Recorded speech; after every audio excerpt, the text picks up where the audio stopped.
अस्सलाम वालेकुम guys, a lot has happened हमारी लास्ट नाइट से आज की रात तक। मैंने आप लोगों को बताया था कि कल रात को मुझे जो है एक लेटर आया था, वही हैंड रिटन लेटर जिसके बारे में मिस जुनैरा माहम ने आप लोगों को बताया और अपने कम्युनिटी पोस्ट पे पोस्ट किया। साथ साथ मुझे डॉक्टर उज़मा की दी गई साइकेट्रिक रिपोर्ट्स भी आई थी। क्या मैं उस रिपोर्ट को अपनी कम्युनिटी पोस्ट पे डिस्क्लोज करूंगी? बिल्कुल नहीं। उस हैंड रिटन लेटर को थोड़ा सा एनालाइज करते हैं। जब मैंने वो लेटर पहली दफा देखा तो मुझे उसकी हैंड राइटिंग जो है वो काफी ज्यादा बचकानी लगी। सॉरी टू से, लेकिन डॉक्टर्स आप लोगों की हैंड राइटिंग्स भी कुछ खास नहीं होती, तो मुझे लगा कि हो सकता है वो लेटर ज़ारा काज़मी ने खुद ही लिखा हो, लेकिन ये भी हो सकता है कि वो लेटर उस डॉक्टर ने लिखा हो, क्योंकि रिमेंबर ज़ारा काज़मी जो है वो ज्यादा स्कूल नहीं गई हुई, तो वो इतनी ज्यादा इंग्लिश के अंदर वो लेटर नहीं लिख सकती हैं। तो ये भी एक मेरा रीजन था सोचने के लिए कि शायद वो लेटर उस डॉक्टर ने ही लिखा हो। फिर मुझे एक दो सोर्सेज से भी पता लगा कि वो लेटर इन रियलिटी डॉक्टर ने ही लिखा और ज़ारा से साइन करवाया। बेशक वो वर्ड्स हो सकता है कि ज़ारा काज़मी के हों, लेकिन लिखने वाली जो थी वो डॉक्टर साहिबा ही थी। फिर सोच ये भी लिया जाए कि वो लेटर ज़ारा काज़मी ने लिखा है या फिर डॉक्टर ने भी लिखा हो और ज़ारा काज़मी बोल रही हो कि डॉक्टर साहिबा आप ये चीजें लिखिए, मेरे साथ ये सब चीजें हुई, तो भी इसमें इतनी हैरत की कौन सी बात है? इसमें पॉइंट्स गिनवाने की कि इस पॉइंट पे उसने बोला मुझे मारा, यहाँ पर उसने चौथी दफा बोला उन्होंने मुझे मारा, यहाँ पे उसने छठी दफा बोला उसने मुझ पे तशद्दुद किया, यहाँ पे 9वीं दफा उसने बोला कि मेरे बाप ने मुझे मारा। Well, what are you trying to say? हम सरप्राइज तो नहीं हो रहे उसकी ये स्टेटमेंट सुन के। चलें 2 सेकंड के लिए ही सही मैं आपकी बात मान लेती हूँ कि वो लेटर ज़ारा काज़मी ने लिखा है। उन्होंने वो पूरी स्टोरी फिर से सुनाई, टैक्सी वाले अंकल, जहीर, उनके सास को और उनके देवर ने मना किया, लेकिन वो पैरों में गिर गई कि मैं मर जाऊंगी अगर इससे शादी नहीं कराई, और वो पूरी कहानी उसने वर्ड बाय वर्ड उसको डॉक्टर को सुनाई, और बल्कि सुनाई, आई एम सॉरी, मैं तो आपकी बात से एग्री कर रही थी ना यहाँ पे, बल्कि उसने डॉक्टर को लिख के बकायदा दी। तो ये चीज क्या शो करती है? ये चीज ये शो करती है कि ज़ारा काज़मी एक बहुत ही इंटेलिजेंट बच्ची है। जो लोग 9th और 10th के अंदर होते हैं, बोर्ड के एग्जाम्स दे रहे होते हैं, एक क्वेश्चन जरूर वो बच्चे जो हैं वो याद करते हैं, लाजमी याद करते हैं, और वो होता है कश्मीर प्रॉब्लम का क्वेश्चन। हर साल ये सवाल पेपर के अंदर आता ही आता है। तो ये कई सालों से, मतलब काफी सालों से ये बच्चे ये सवाल याद करते आ रहे हैं, और उन्हीं काफी सालों से ये सवाल कंसिस्टेंटली एग्जाम में आता जा रहा है।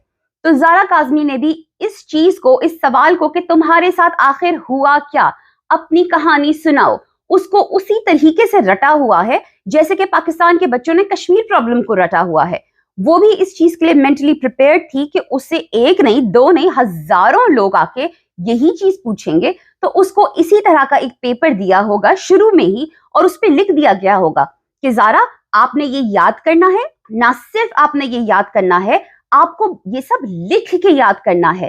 तो उस बच्ची ने एक बार नहीं 100 बार इस सिचुएशन को, इस सिनेरियो को लिखा होगा।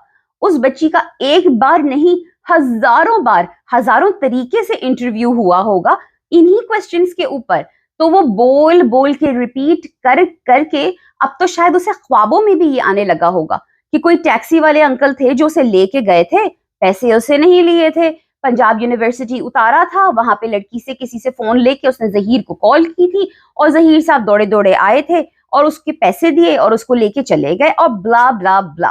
ओह कम ऑन नाउ, अभी तक वो ये कहानी सुना रही है और अभी तक आप चाह रहे हैं कि हम इस कहानी पे बिलीव करें? प्लीज, उसका अभी तक इस कहानी को वर्बेटम, वर्ड टू वर्ड उसी तरीके से सुनाना जिस तरह से वो डे 1 से सुना रही है जब उसने आपका जामिशरी इंटरव्यू दिया था, इस चीज को साबित करता है कि वो लड़की वाकई में बहुत इंटेलिजेंट है, और उसको वाकई में घोट घोट के जामे शीरियां आप लोगों ने बहुत अच्छे से पिलाया है। तो फिर वो लेटर बच्ची ने खुद से लिखा हो या फिर वो बचकानी सी गंदी सी हैंडराइटिंग डॉक्टर साहिबा की हो, does it really matter? No it doesn't. जो मैटर करती है वो सब कुछ है लेटर के अंदर लिखी गई बातें। आप इस मामले में बिल्कुल ठीक कह रही हैं, लेटर में लिखी हुई बातें वाकई में मैटर करती हैं। बातें तो वाकई में वो वही कर रही है जो आज से 6 महीने पहले कर रही थी, जो उसने आपके जामिशरी इंटरव्यू में की। लेकिन point to be noted guys, बातों में आखिर फर्क क्यों नहीं आया? हम इंसान हैं, हम आज एक बात करते हैं, आज से 2 महीने बाद हमारी बातें थोड़ी सी तो चेंज होती हैं, जरा सा तो उनमें फर्क आता ही है ना। सेंटेंसेस हमारे चेंज हो जाते हैं, ठीक है, फैक्ट्स जो हैं वो रिमेन करते हैं, मेजर फैक्ट्स जो हैं वो वही रहते हैं, लेकिन उनको बोलने का अंदाज चेंज हो जाता है। यहाँ पे आप जरा गौर फरमाइए, आप इसके पुराने इंटरव्यूज निकाल के देख लीजिए, इसके तो बोलने का अंदाज, सेंटेंस का स्ट्रक्चर जो है वो तक चेंज नहीं होता है, वो वर्ड टू वर्ड सेम रहता है, कंसिस्टेंट रहता है। ये किस चीज की तरफ इशारा करता है? ये इशारा करता है एक निहायत अच्छे रट्टू तोते की तरफ, यानी कि ये बच्ची दुआ काज़मी एक बहुत अच्छी रट्टू तोता है। मूविंग फॉरवर्ड, डॉक्टर उज़मा की रिपोर्ट के ऊपर थोड़ी सी बात हो जाए। मैंने आप लोगों को बताया था कि मुझे हमारी कल की रात के अंदर डॉक्टर उज़मा की रिपोर्ट्स मिल चुकी थी। मैंने कंप्लीट रिपोर्ट्स को पढ़ा, लेकिन उसके बारे में मैंने कुछ बोलना तब पसंद नहीं किया था। मुझे पता था सुबह तक उसके बारे में काफी कुछ कहा जा चुका होगा, उसको काफी मिस इंटरप्रेट किया जा चुका होगा, उसके बारे में काफी बड़ा बतंगड़ बनाया जा चुका होगा। ये भी बहुत सारे लोगों ने कहा होगा कि एक डॉक्टर को तो पागल करार दे दिया, देखो जी अब दूसरी वाली की रिपोर्ट आ गई है, वो भी एग्जैक्टली वही कह रही है जो पहली वाली कह रही थी। Doctor Fatima, oh my God, आज तो उनका कंडक्ट कोर्ट रूम में देख के मैं हैरान रह गई हूँ। उनका साइकोसिस जिस चीज ने भी ट्रिगर किया है, उस चीज की वजह से अब वो अपने आप को पर्सनली इस केस से कनेक्टेड फील करने लगी हैं। आपने सुना ना कि उन्होंने बोला कि उनको ऊपर जिन्नात हैं उनके साथ, और पता नहीं उनके साथ कुछ पावर्स हैं जो उनको कह रही हैं कि उन्हें अब इस बच्ची की हेल्प करनी है, इस फैमिली की हेल्प करनी है। आई रियली डोंट थिंक कि we have seen the last of her. I think अभी हमें वो और दिखाई देंगी, अपने आप को जबरदस्ती वो और इस केस के अंदर घुसेड़ेंगी, जब तक उनको जुडिशरी की तरफ से कोई स्ट्रिक्ट किस्म का बाय लॉ कोई रिटन ऑर्डर नहीं दे दिया जाएगा कि स्टे अवे, कि आपकी कोई जरूरत नहीं है, हमें आप यहाँ पे दिखनी भी नहीं चाहिए। जब तक उनके ऊपर इस तरह का किसी किस्म का कोर्ट ऑर्डर नहीं जारी कर दिया जाएगा, वो औरत वहां पर दिखती रहेगी। उनकी रिपोर्ट्स और डॉक्टर उज़मा की reports are not the same. मैं डॉक्टर उज़मा की रिपोर्ट्स अपनी कम्युनिटी पे पोस्ट नहीं करूंगी, उनके बारे में मुख्तसर तौर पे बात आपसे जरूर करूंगी, क्योंकि वो कम्युनिटी पे और लोगों के पोस्ट हो चुकी हैं, उनके बारे में भी बात हो चुकी है, तो थोड़ी सी क्लैरिफिकेशन उसके ऊपर देना जरूरी है।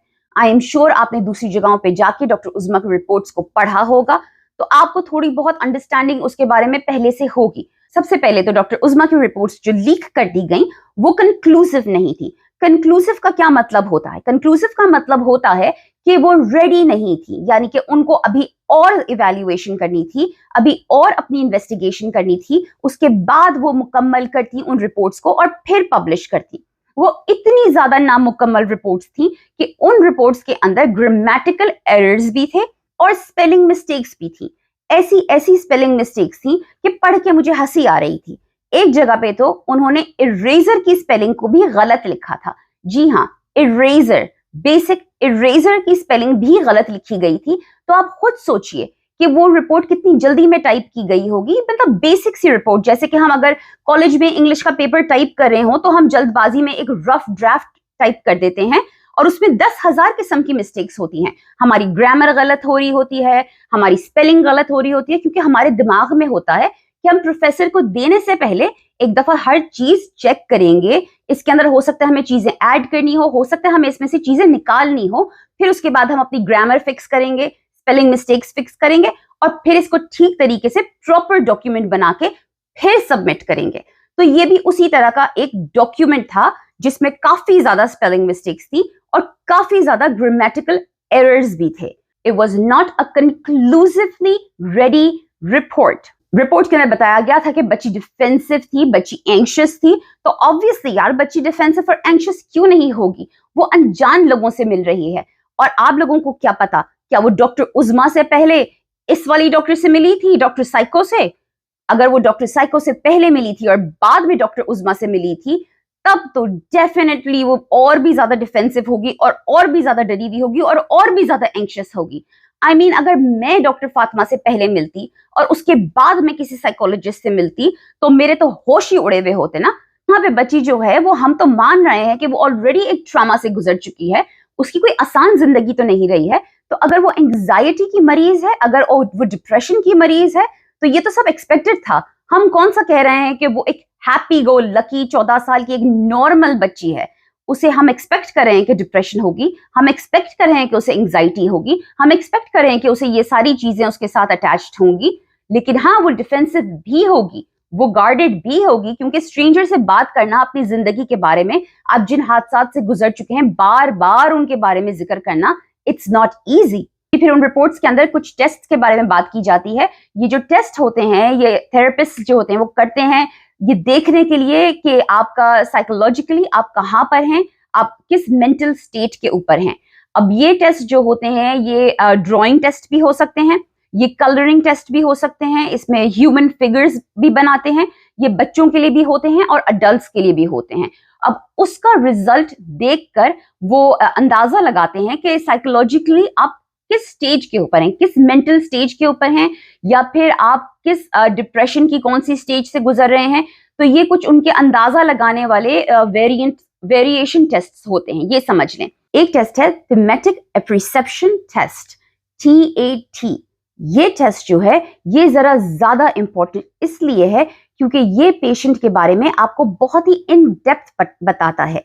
बाकी सारे टेस्ट जैसे कि मैंने आपको बताया वो नॉन वर्बल हैं, बगैर बोले वो टेस्ट हो रहे होते हैं। लेकिन ये वाला टेस्ट जो है TAT, इसमें पेशेंट ज्यादा बातें कर रहा होता है। इसमें जो थेरेपिस्ट होता है वो पेशेंट को कार्ड्स दिखा रहा होता है, पिक्चर कार्ड्स दिखा रहा होता है और उससे पूछता है कि ये कार्ड देखो और मुझे बताओ कि तुम्हें कौन सी स्टोरी तुम्हारे दिमाग में आती है। तो अब पेशेंट वो कार्ड देखता है, वो पिक्चर देखता है और उस पिक्चर को देख के ना वो कोई भी कहानी बनाता है। उसके दिमाग में जो भी आता है ना उस तस्वीर को देख के, यूजुअली तस्वीरें ब्लैक एंड व्हाइट होती हैं, और उसमें देख के उसके दिमाग में जो कहानी आएगी वो आपको कहानी सुना देगा। यूजुअली थेरेपिस्ट जो है वो केस के हिसाब से तस्वीरें अपने साथ लेकर आते हैं, तो वो पेशेंट को दिखाएंगे तस्वीरें और पेशेंट तस्वीर देख के कहानी कोई ना कोई सुना देगा। अब हमारी कहानियां कहाँ से आती हैं? हमारी कहानियां आती है हमारी पर्सनल जिंदगी से, हमारे एक्सपीरियंसेस से। इस तरह से ये टेस्ट जो है एक थेरेपिस्ट को पेशेंट के बारे में ज्यादा से ज्यादा डिटेल देता है। यहाँ पर भी यही हुआ, जारा ने डॉक्टर उज़्मा को अपनी जिंदगी के बारे में ज्यादा रिवील किया इस टेस्ट के थ्रू। तभी वो कहती हैं कि इस टेस्ट के अंदर उसने कहानियां सुनाई मुझे। That's actually a good thing. अच्छी चीज है कि उस बच्ची ने अपने आप को ओपन अप किया डॉक्टर के लिए, उनको कहानियां सुनाई, उनको अपने बारे में बताया, तो थोड़ी सी वो रिलैक्स हुई।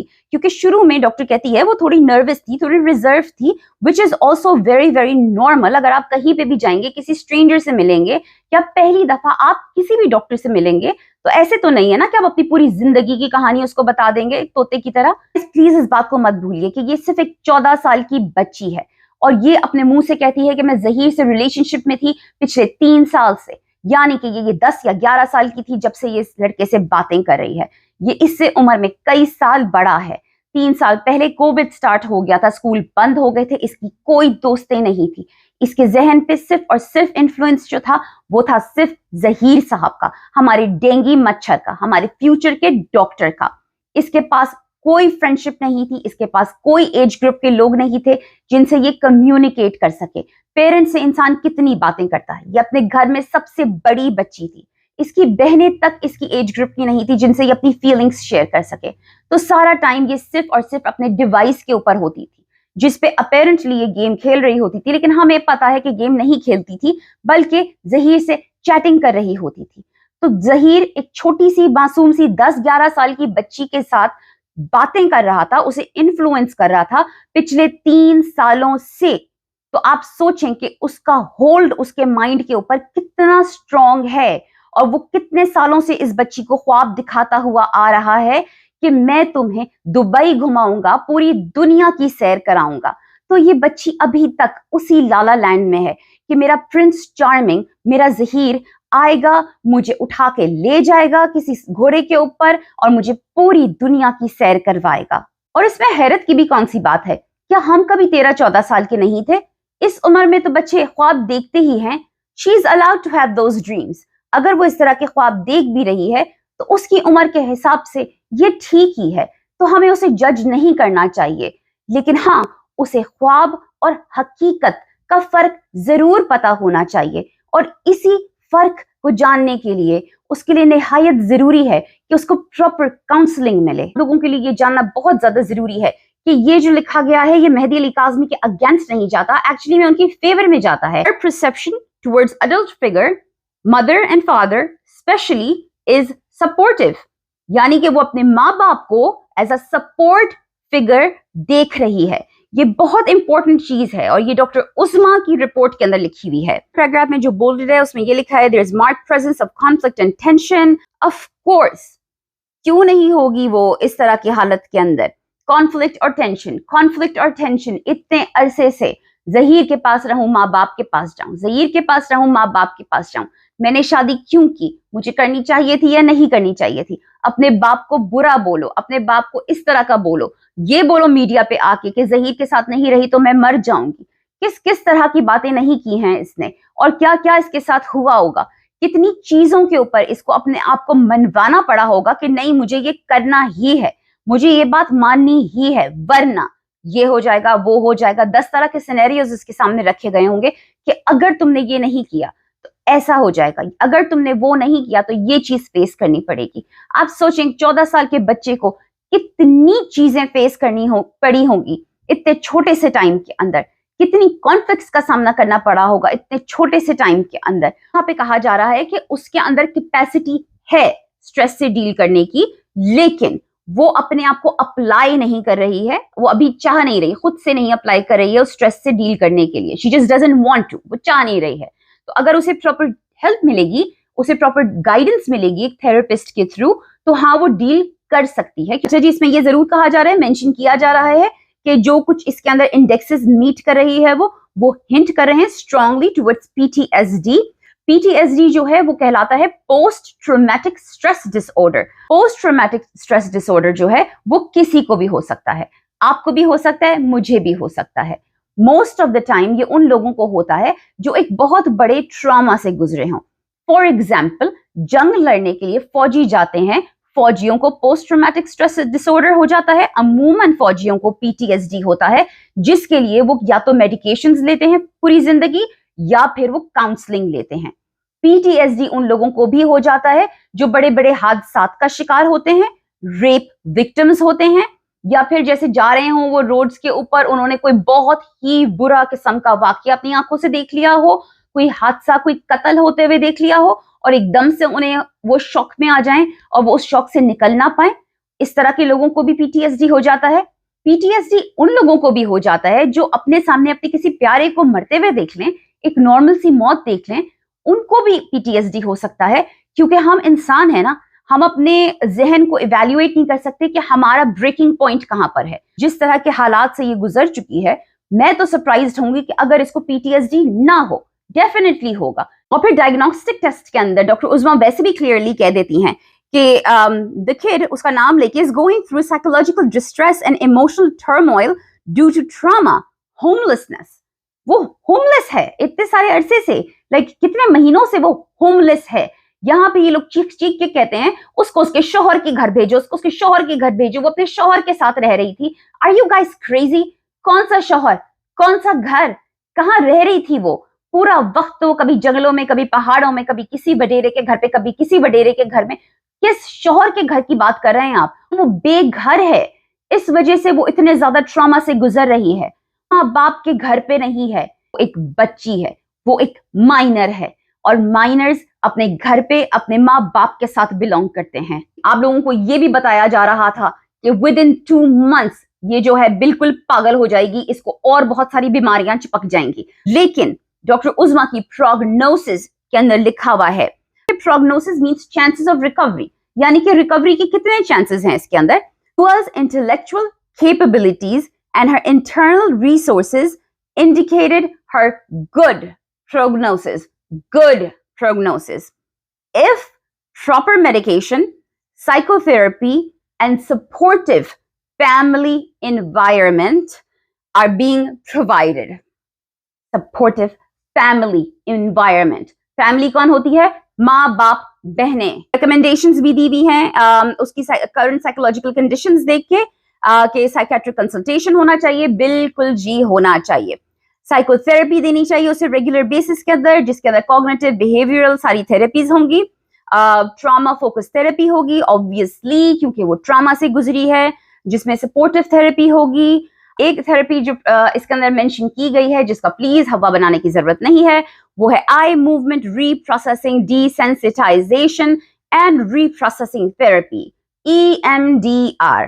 साइकियाट्रिस्ट जो होते हैं वो हेडफोन्स लगा देते हैं आपके कान के ऊपर, और उन हेडफोन्स के अंदर आपको एक सन्नाटा सुनाई देता है, और सन्नाटे के अंदर फिर एक बीच में आपको बीप सुनाई देती है, और उस दौरान साइकियाट्रिस्ट जो होते हैं वो आपको बोल रहे होते हैं कि आप कुछ सोचें, वो आपको बता रहे होते हैं अब आप कहाँ हैं, अब आप कहाँ हैं, अब आप कहाँ हैं, और आप आंखें बंद करके उस जमाने के बारे में सोच रहे होते हैं। और फिर आपको जब वो बीप सुनाई देती है तो वो आपसे पूछते हैं कि अब आपको क्या सुनाई दिया। तो ये काइंड ऑफ उस तरह की होती है। इसके पीछे का साइंस मुझे नहीं पता, ऑब्वियसली मैं डॉक्टर नहीं हूं, इस वजह से मुझे ये सारी डिटेल्स नहीं पता, लेकिन हाँ थोड़ा बहुत मैंने इसके बारे में पढ़ा हुआ है, इसलिए थोड़ा बहुत मुझे नॉलेज है, जो नॉलेज मैं आपकी खिदमत में पेश कर रही हूँ।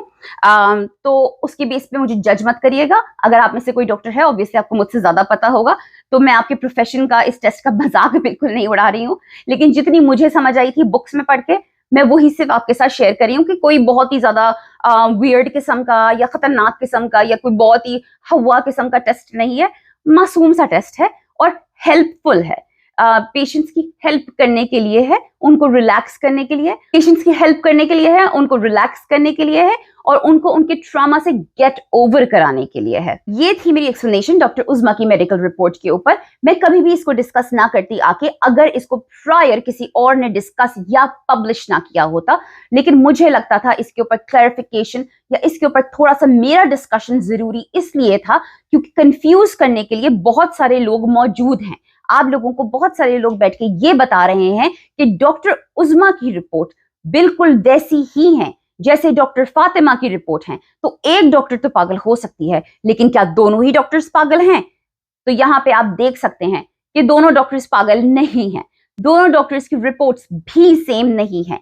ओ हाँ, मैंने तो ये भी सुना था कि कुछ लोग हैं जो कह रहे हैं कि अब मैं कराची जाऊंगी, तो आई थिंक उन्होंने कराची की टिकट्स बुक करा ही ली होंगी।